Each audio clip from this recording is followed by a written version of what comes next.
Good evening friends, எல்லோரும் எப்படி இருக்கீங்க? வெல்கம் பேக் டு விஜய் அம்மா படம். எங்கள் ஊரில் சரியான மழைங்க ஃப்ரெண்ட்ஸ். எவ்வளோ பெரிய மழை பெய்யுதுன்னு பாருங்கள்.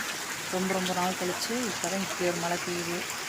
ரொம்ப சந்தோஷம் இந்த ஊர் மக்கள் எல்லாருக்கும். அடித்த மழையில் செடியெல்லாம் கூட உடஞ்சி விழுந்துருச்சுங்க. எங்கள் ஊரில் ஃபுல்லாக எல்லா கோயிலும் நோன்பு சாப்பிட்டுருக்காங்க. அதனால் மழை நல்லா ஹெவியாக பெய்யுது. ரொம்ப சந்தோஷம். ஒரு நாள் கழிச்சு மழை பெஞ்சதுக்கு எல்லாம் வீட்டுக்குள்ளேலாம் தண்ணி போயிடுச்சு ஃப்ரெண்ட்ஸ். எல்லாம் எடுத்து ஊற்றிட்டு இருக்காங்க. எங்கள் வீட்டுக்குள்ளேயும் அப்படி தான் ஃப்ரெண்ட்ஸ். உங்கள் ஊர்லேயும் மழை பெய்யலாம் கமெண்ட்டில் சொல்லுங்கள். ரொம்ப சந்தோஷமாக இருக்குது மழை பெஞ்சது. அதை வந்து ஷேர் பண்ணலான்னு சொல்லிட்டு இந்த வீடியோ எடுத்து அனுப்பிச்சிருக்கேன் ஃப்ரெண்ட்ஸ். ஓகே ஃப்ரெண்ட்ஸ், பாய். வேறு ஒரு வீடியோ மீட் பண்ணலாம். பாய் பாய் பாய்.